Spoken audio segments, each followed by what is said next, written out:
오늘 이제 시편 29편 말씀을 함께 봉독했는데, 오늘 말씀 보면 여호와의 소리라는 단어가 참 많이 나옵니다. 그래서 하나님이 우리에게 말씀하실 때 하나님이 말씀으로 우리에게 어떻게 역사하시는지를 한번 말씀을 통해서 은혜 나누고자 합니다. 하나님은 말씀이시기 때문에 지금도 우리에게 말씀을 통해 역사하시는데, 하나님이 말씀하신다는 건 어떤 걸까요? 하나님이 말씀하신다는 것은 사실은 우리 가운데 나타나신다, 혹은 우리 가운데 임재하신다, 그런 의미이기도 합니다. 그러니까 요한복음 1장 14절에도 예수님이 육신을 입고 세상에 오신 것에 대해서 말씀이 육신이 되어 우리 가운데 거하심에 이렇게 말씀하셨습니다. 뿐만 아니라 하나님이 이제 말씀하신다는 것은, 임재하신다는 것은 우리의 삶에 은혜로 역사하신다는 거거든요. 그럼 특별히 이제 모세가 하나님의 부르심을 받게 될 때, 소명을 받게 될 때 하나님의 말씀을 듣습니다. 근데 그 하나님의 말씀을 듣는 가운데 하나님이 거기 계시다라는 사실을 그때 하나님이 이제 불로 나타내 보이셨어요. 그래서 그냥 소리로만 하나님이 말씀하시는 것이 아니라 하나님이 여기 계신 것을 이제 경험하게 하셨거든요. 근데 하나님이 이제 말씀하실 때 그 말씀의 크기 혹은 말씀의 위험을 오늘 어떻게도 표현하냐면 많은 물소리로도 표현을 합니다. 그럼 많은 물소리가 어떤 걸까요? 혹시 폭포 가보셨나요? 폭포. 많은 물이 떨어지잖아요. 근데 그 많은 물이 떨어지는 데 가서 우리가 막 얘기하면 잘 안 들립니다. 왜냐하면 그 많은 물의 소리가 워낙 크기 때문에.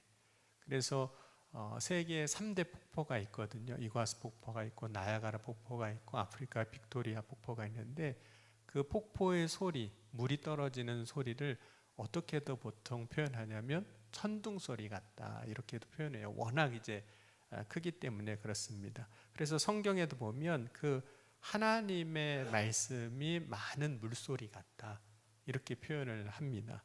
요한계시록에도 그렇게 표현을 하고 있고, 또 시편 같은 경우에 시편 18편 13절에도 보면 이렇게도 표현을 했어요. 여호와께서 하늘에서 우레소리를 내시고 지존하신 이가 음성을 내시며 우박과 숯불을 내리시는도다 라고 말씀을 합니다. 그만큼 이제 하나님의 그 소리가 우리가 경험할 때 너무 큰 소리로, 위험 있는 소리로, 능력 있는 말씀으로 들린다는 거죠. 근데 엘리야가 로뎀 나무 아래에서 이제 하나님 앞에 지쳐 있을 때 하나님이 그를 다시 호렙산으로 이렇게 이끌어 가시는 장면이 나오는데, 근데 하나님은 그 우레소리처럼, 많은 물소리처럼 큰 소리로, 위험 있는 소리로도 역사하시지만 또 어떻게도 역사하셨다고 말씀하냐면 세미한 음성으로 말씀하셨다고도 말씀해요. 그래서 열왕기상 19장 12절에 보면 또 지진 후에 불이 있으나 불 가운데도 여호와께서 계시지 아니하셨더니 불 위에 세미한 소리가 있는지라. 그러니까 하나님은 정말 어떤 때는 우리가 감당할 수 없을 만큼의 큰 소리로도 말씀하시는 하나님이시지만 세미한 소리로도 우리에게 말씀하시는 하나님이세요. 중요한 거는 크냐 작으냐, 우레소리 같냐 세미한 소리냐가 사실 중요한 것이 아니라 하나님은 우리에게 말씀하신다는 사실입니다. 하나님이 말씀하실 때 특별히 이제 사울이 다메섹으로 가다가 주님을 만나게 되잖아요. 그때의 장면을 이렇게 이야기해요. 하늘에서 소리가 있었다, 이렇게 말씀합니다. 사도행전 9장 4절 보면 사울아 사울아 내가 어찌하여 나를 박해하느냐, 9장 6절에 너는 일어나 시내로 들어가라, 내가 행할 것을 내게 이를 자가 있느니라 하고 말씀을 하십니다. 그런데 사울에게 그 하나님이, 부활하신 예수님이 이렇게 말씀하실 때 그 소리는 다른 사람들과는 전혀 다른 소리로 들렸다라고 이야기를 해요. 그러니까 사울과 동행했던 사람들도 그때 소리를 들었다라고 이야기를 합니다. 사도행전 9장 7절과 8절 보면 같이 가던 사람들은 소리만 듣고 아무도 보지 못하여 말을 못하고 서 있더라. 사울이 땅에 일어나 눈을 떴으나 아무것도 보지 못하고 사람의 손에 끌려 다메섹으로 들어갔다라고 말씀합니다. 그래서 소리를 듣긴 들었는데 사울만 들은 게 아니라 사람들도 들었다라고 얘기를 해요. 그런데 여러분, 소리는 들었는데 변화는 누가 됐을까요? 다 들은 사람이 다 변화된 게 아니라 사울만 사실 변화됐거든요. 물론 이제 하나님이 사울아 사울아 말씀하셨으니까 그건 누구한테 말씀하시는 걸까요? 사울한테 말씀하시는 거죠. 그러니까 오늘 이 시간에도 하나님이 말씀하셔도 특별히 말씀하시는 분이 있으실 거예요. 아무개야 아무개야 라고 말씀하시는 분이 있으실 텐데, 그 사울이 자신이 하나님을, 부활하신 예수님을 경험한 것에 대해서 그 당시에는 몰랐어요. 그분이 나한테 말씀하실 때 누구신지. 근데 나중에 예수님이신 걸 알게 되잖아요. 내가 박해하는 예수라고 말씀을 하시거든요. 그런데 그 경험을 이제 사울이 복음을 전할 때마다 자기가 만난 예수님을 전할 때 전하는데, 특별히 사도행전 22장 8절에 보면 그 소리가 사울에게 어떤 소리였는지를 이렇게 이야기하고 있습니다. 한번 22장 8절은 같이 보겠습니다. 사도행전 22장 8절과 9절입니다.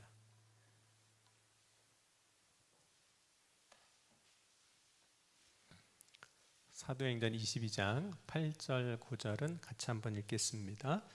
내가 대답하되 주님 누구시니까 하니 이르시되 나는 내가 박해하는 나사렛 예수라 하시더라. 나와 함께 있는 사람들이 빛은 보면서도 나에게 말씀하시는 이의 소리는 듣지 못하였더라. 그래서 사도행전 9장 7절 8절과 이제 22장에서 이야기하는 게 조금 다르게 표현이 되어 있어요. 그때 다른 사람도 다 들었는데 거기서는 못 들었다고 이야기하고, 또 사도행전 22장에는 다른 사람 다 들은 것이 아니라 나에게 말씀하시는 음성을 들었다고 이야기를 하거든요. 특별히 사울이 이제 아그리빠 왕에게 자기를 소개할 때 자신이 어떻게 예수님을 만나는지를 이야기하는데, 그때 이렇게 이야기합니다.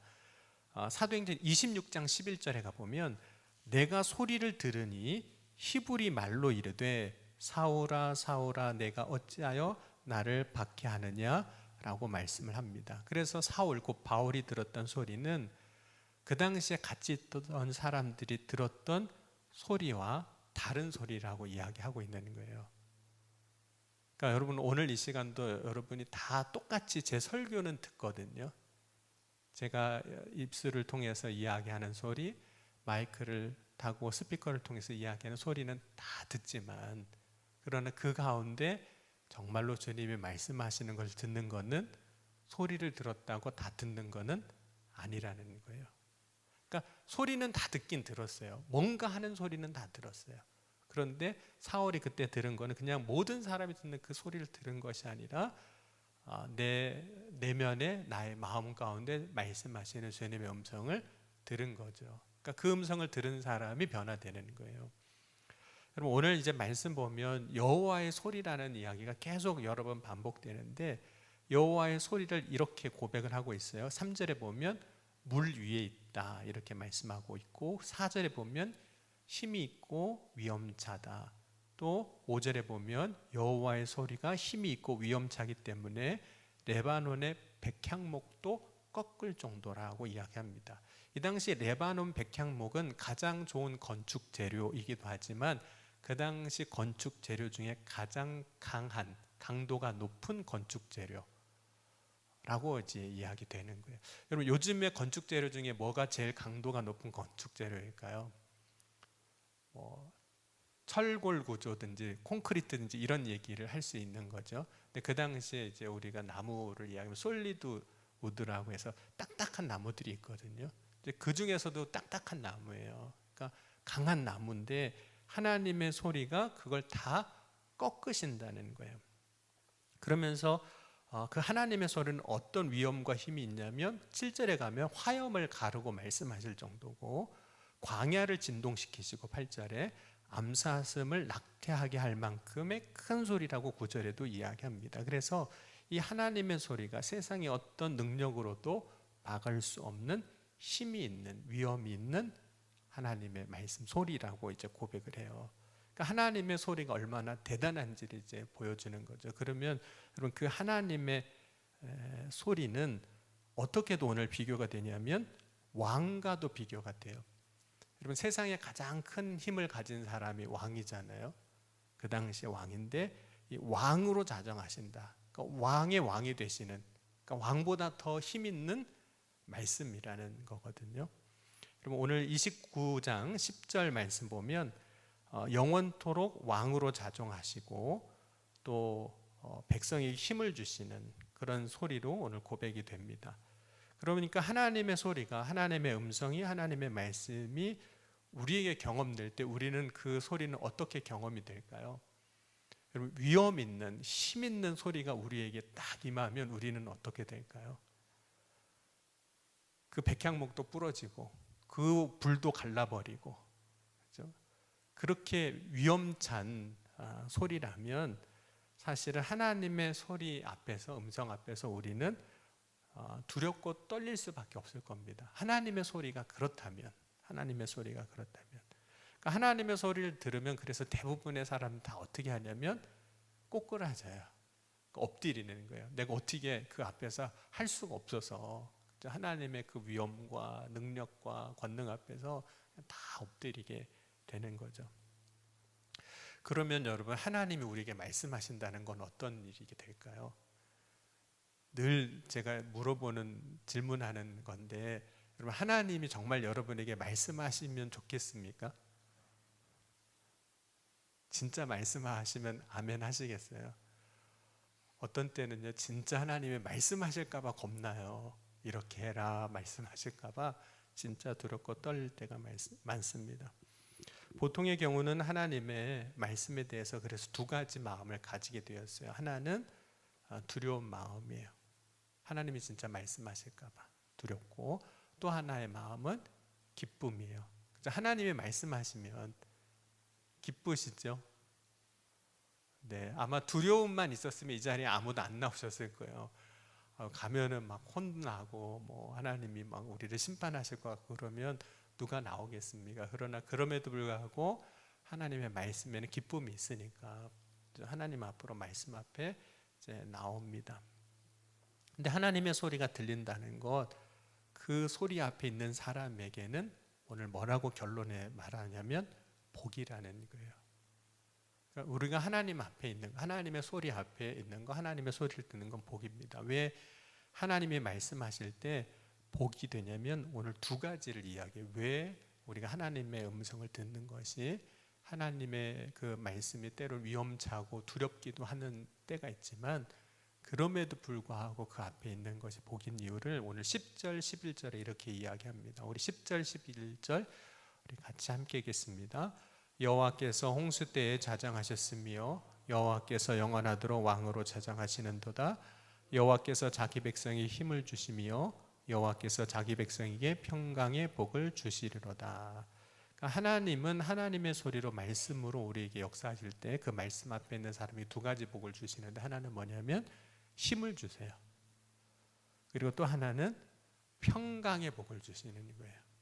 그러니까 두려울 줄 알았는데 막상 그 앞에 서니까 결론은 평강이라는 거예요. 평강의 복을 주신다는 거죠. 첫 번째, 하나님이 주시는 힘입니다. 하나님은 하나님 말씀 앞에 있는 사람에게 다 힘을 주세요. 여러분, 하나님은 말씀을 통해서 우리에게 힘을 주시는 분이시거든요. 이제 엘리야 선지자 이야기를 다시 해보자면, 엘리야 선지자가 굉장히 지쳐 있을 때, 영적으로 육신적으로 지쳐 있을 때 하나님이 어떻게 하시냐면 열왕기상 19장 7절 8절 보면 천사를 통해서 어루만지시고 물도 주시고 고기도 주시고 떡도 주시고 그다음에 잠도 잘하고 이렇게 쉬게 하세요. 그래서 이제 힘을 얻게 하시거든요. 특별히 19장 8절에 보면 열왕기상 이렇게 말씀하고 있습니다. 이에 일어나 먹고 마시고 그 음식물에 힘을 의지하여 40주야를 가서 하나님의 산 호렙에 이르니라. 하나님이 엘리야 선지자에게 힘을 주시는 거예요. 그래서 그가 가야 할 곳에 가게 하시는 거죠. 힘을 얻게 하시는 거예요. 여러분, 우리가 살면서 여러 가지 힘을 가지고 살아갑니다. 육신의 힘도 필요해요. 하나님은 엘리야 선지자가 지쳤을 때 먹을 거 주시고 잠도 자게 하셨습니다. 그래서 힘을 얻게 하셨어요. 그런데 그 육신의 힘만 주신 것이 아니라 지쳤을 때, 영적으로 굉장히 무기력해져 있을 때 하나님께서 그를 다시 서게 하세요. 특별히 엘리야 선지자가 영적으로 참 무기력함을 느꼈을 때가 언제였냐면 참 놀라운 역사를 행하는 능력 있는 선지자였음에도 불구하고 그 당시에 정치적인 상황이나 이스라엘의 전체 영적인 상황은 바뀌질 않는 거예요. 그럼 아무리 해도 안 바뀌면, 아무리 해도 바뀔 것 같지 않으면 힘이 날까요? 힘이 빠질까요? 힘이 빠지는 거예요. 안 그래도 힘든데, 그죠? 해도 안 돼요. 잘 안 돼요. 그리고 해봐야 안 될 것 같아요. 영적으로도 굉장히 지쳐 있었어요. 특별히 엘리야 선지자 입장에서는 그 엘리야가 맞이하는 어떤 상황들, 형편들이 더 엘리야로 하여금 힘들게 했는데, 열왕기상 19장 1절에서부터 4절 보면 이렇게 말씀을 하고 있습니다. 아합이 엘리야가 행한 모든 일과 그가 어떻게 모든 선지자를 칼로 죽였는지를 이세벨에게 말하니 이세벨이 사신을 엘리야에게 보내어 이르되 내가 내일 이맘때에는 반드시 내 생명을 저 사람들 중 한 사람의 생명과 같게 하리라. 그렇게 하지 아니하면 신들이 내게 벌 위에 벌을 내림이 마땅하리라 한지라. 그가 이 형편을 보고 일어나 자기의 생명을 위하여 도망하여 유다에 속한 브엘세바에 이르러 자기 사환을 그곳에 머물게 하고 자기 자신은 광야로 들어가 하룻길쯤 가서 로뎀 나무에 앉아서 자기가 죽기를 원하며 이르되 여호와여 넉넉하오니 지금 내 생명을 거두시옵소서. 나는 내 조상들보다 낫지 못하니이다 라고 고백을 합니다. 형편을 보고 엘리야가 확 지친 거예요. 이거는 내가 뭐 해도 안 되는 거구나. 오히려 더 어려워지는 거구나. 자신이 살아가는 삶에서 어떤 개선이 이루어지지 않을 때, 그런 여지가 전혀 보이지 않을 때 사람은 이제 낙심을 하게 돼요. 근데 그때 엘리야에게 하나님이 힘을 주시는 거예요. 육신의 힘도 주시지만 다시 그 사명을 감당할 수 있는 힘을 주세요. 그래서 그가 갈 길을 가게 하세요. 그래서 엘리야가 감당해야 할 일들을 하게 하시는데, 이때 하나님이 주시는 힘은 육신의 힘이 아니라 그가 그 상황을, 형편을 돌파할 수 있는, 이겨낼 수 있는 영적인 힘을 주시는 거거든요. 그러니까 하나님은 우리에게 힘을 주실 때 어떻게 주시냐면 말씀을 통해서 우리에게 힘을 주세요. 물론 이제 육신의 힘은 조금 다를 수는 있어요. 육신의 힘은 먹어야 되니까 까마귀를 통해서 주시든, 어쨌든 맛있는 게 먹고 싶어서 사 먹게 하시든, 어쨌든 먹게 하셔서 힘을 얻게 하시겠지만 영적인 힘을 하나님이 주세요. 하나님의 말씀 앞에 서는 사람에게 하나님 주시는 첫 번째 은혜가 힘을 주신다는 거예요. 힘을 주신다. 그런데 하나님 앞에, 말씀 앞에 서는 자에게 주시는 또 다른 복은 무엇이냐면 평강의 복을 주신다는 거예요. 우리가 살아가면서 경험하는 은혜, 정말 우리가 경험하는 은혜 가운데 하나가 평안한 겁니다. 마음이 평안한 거. 여러분 어떠세요? 오늘은 평안하세요? 이 평강이 샬롬이거든요. 네, 옆에 있는 분에게 한번 인사하시면 좋겠습니다. 샬롬 이렇게 한번 해보세요. 네, 발음을 잘 하셔야 돼요. 잘못하면 욕처럼 들릴 수도 있는데 이 평강이거든요. 우리가 늘 살아가면서 바라는 것 중에 하나가 평강이잖아요. 평안했으면 하는 거잖아요. 평강을 모든 사람이 원합니다. 여러분 하나님의 나라의 특징은 뭘까요? 하나님의 나라 평안인 거죠. 염려, 근심, 걱정, 두려움, 아픔, 고통 없는 곳. 이게 한마디로 하면 평안이에요. 평강이기도 하고 우리가 평화라고도 이야기하고 주님이 주시는 평강이 있습니다. 그러니까 여러분 평강의 복을 얻는다는 건 정말 하나님으로부터 받는 가장 큰 복 중의 복이에요. 그런데 여러분 하나님 말씀 앞에 서는 자에게 하나님이 평강의 복을 주세요. 그럼 왜 말씀 앞에 서는 자에게 이 평강의 복을 주실까요? 그럼 말씀 앞에 서면 우리가 왜 평강의 복을 받을 수 있냐면 첫 번째 이유는 말씀 앞에 섰다는 거, 말씀이라는 거는 결국 우리가 하나님 앞에 서는 거거든요. 근데 여러분 하나님은 어떤 분이실까요? 우리가 하나님을 여러 가지 단어로 혹은 여러 가지 말로 고백할 수 있는데 우리가 하나님은 사랑이시라고도 고백하지만 그럼 하나님의 성품 가운데 하나는 뭐냐면 하나님은 평안이신 거거든요. 하나님은 결코 조급하지도 않으시고요, 분내거나 성내지 아니하시고 늘 평안하신 거거든요. 그러니까 평안하신 하나님 앞에 우리가 갈 때 우리가 그 하나님의 평안을 우리가 누리게 되기 때문이에요. 여러분, 예수님이 언제 평안을 누리셨을까요? 여러분, 예수님께서 제자들과 이제 배 타고 가는 중에 풍랑이 일었거든요. 근데 제자들은 난리가 났어요. 근데 예수님은 평안하셨어요. 그 배에서도. 그래서 주무시고 계셨잖아요. 배에서도. 그러니까 여러분, 그 난리통에도 자는 사람은 정말 복을 받은 거예요. 평안하니까 잠을 잘 거 아니에요. 여러분, 우리가 세상 살다가 그 난리통에도 잠을 잘 수 있는 이유는 하나님이 주시는 평강의 복이 없으면 그럴 수가 없습니다. 여러분, 예수님이 십자가 고난당하시고 죽으신 다음에 제자들에게 찾아오셨을 때 제일 먼저 주신 게 뭘까요? 평강을 주시는 거예요. 너희에게 평강이 있을지어다 말씀하셨습니다.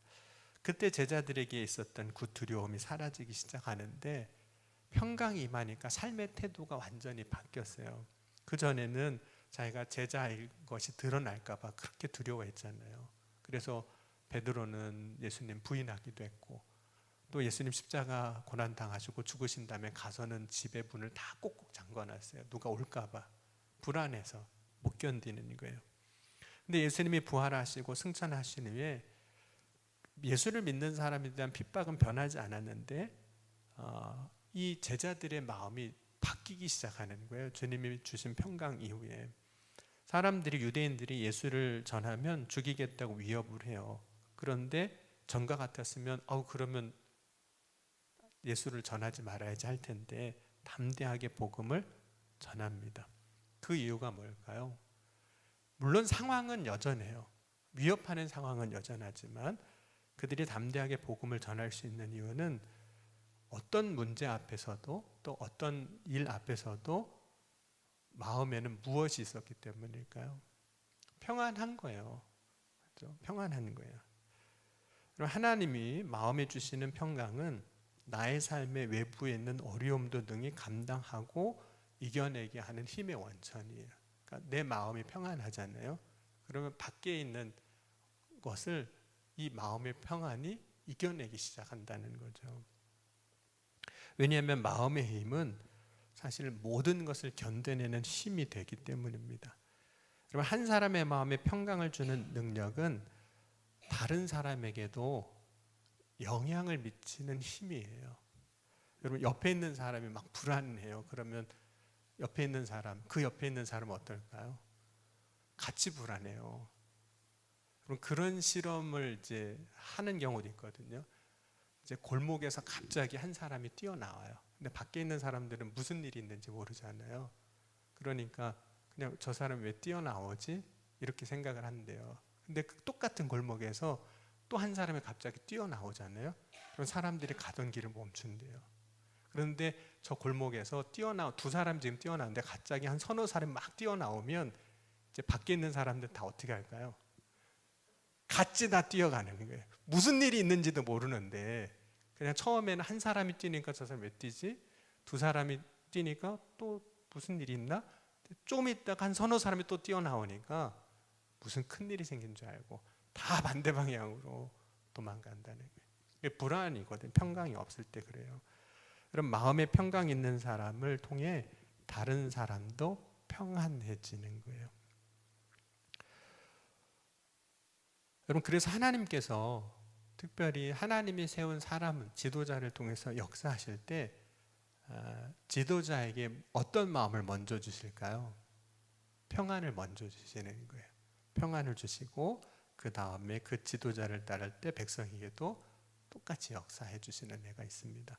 그럼 이스라엘 백성들이 이제 출애굽할 때 이제 홍해 앞에 오게 되는데 가보니까 홍해로 막혀 있어요. 그런데 애굽 군대가 쫓아옵니다. 그러니까 백성들의 원성이 커졌어요. 차라리 애굽에서 죽는 게 낫지 여기서 이제 죽게 생겼다고 막 난리 나요. 어수선하고 분주하고.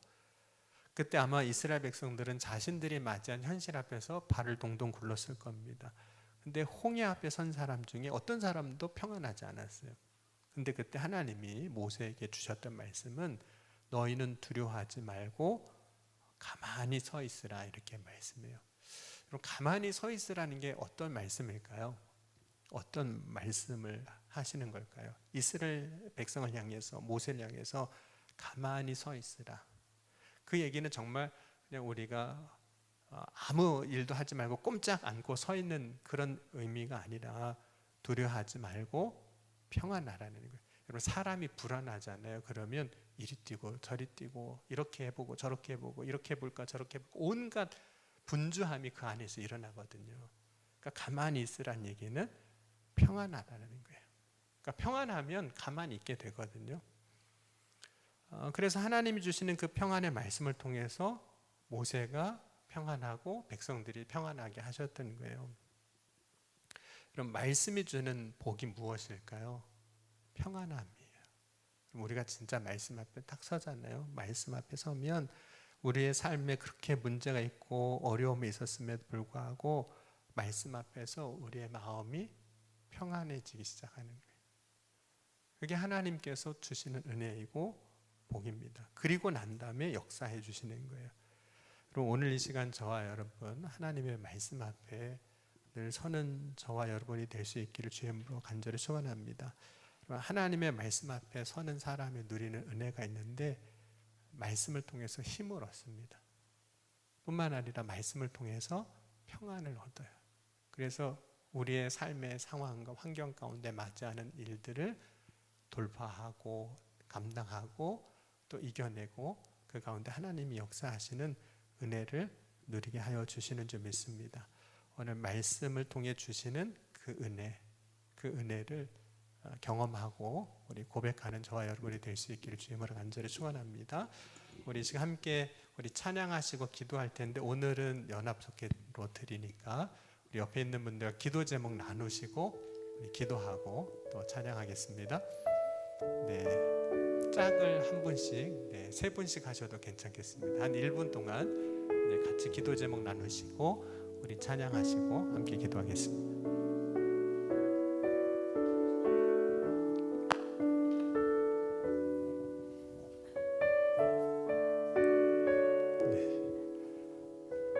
지금은 꿀을 드시는 시간은 아니고 말을 하셔야 되는 시간입니다.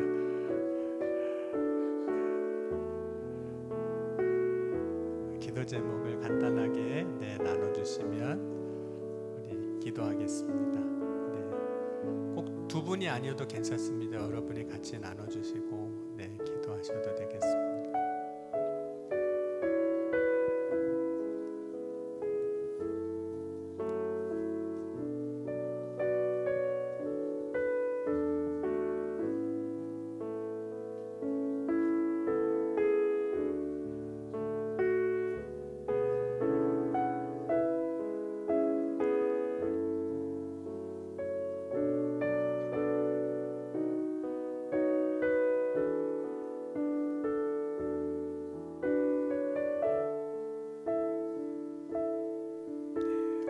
마무리하시고 우리 같이 함께 찬양하시고 오늘 나누셨던 기도 제목 함께 같이 기도하셨으면 좋겠습니다. 나의 힘이 되신 여호와여 찬양합니다.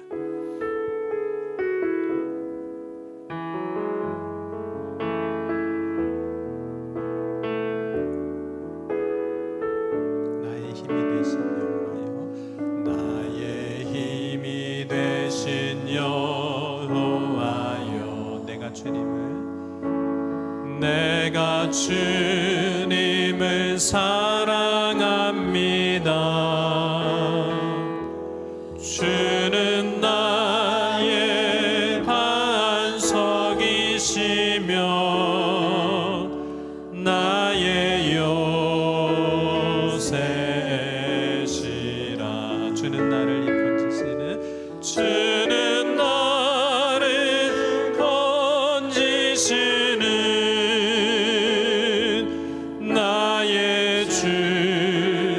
나의 하나님.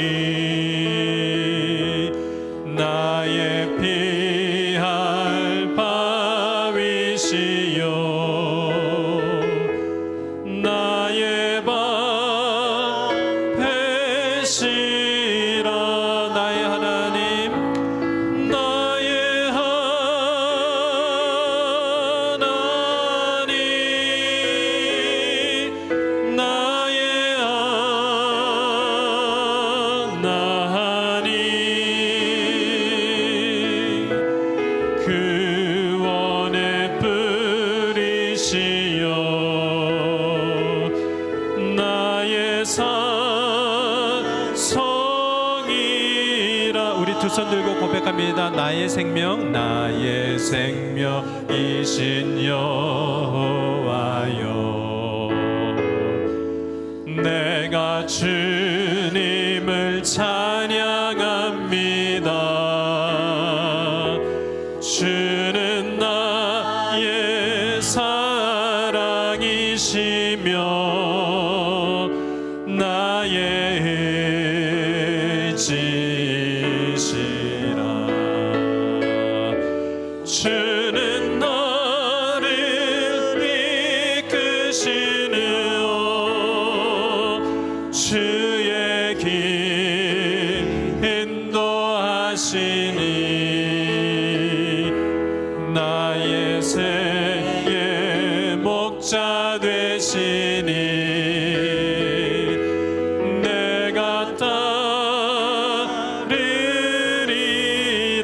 나의 하나님, 나의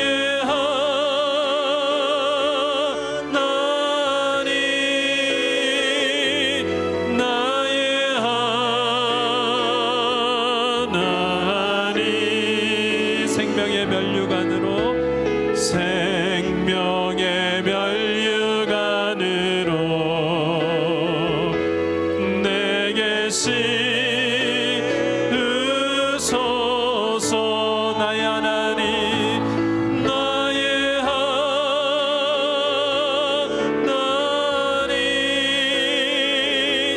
나의 하나님. 구원의 뿌리시여, 구원의 뿌리시여, 나의 산성이라. 나의 하나님, 나의 하나님,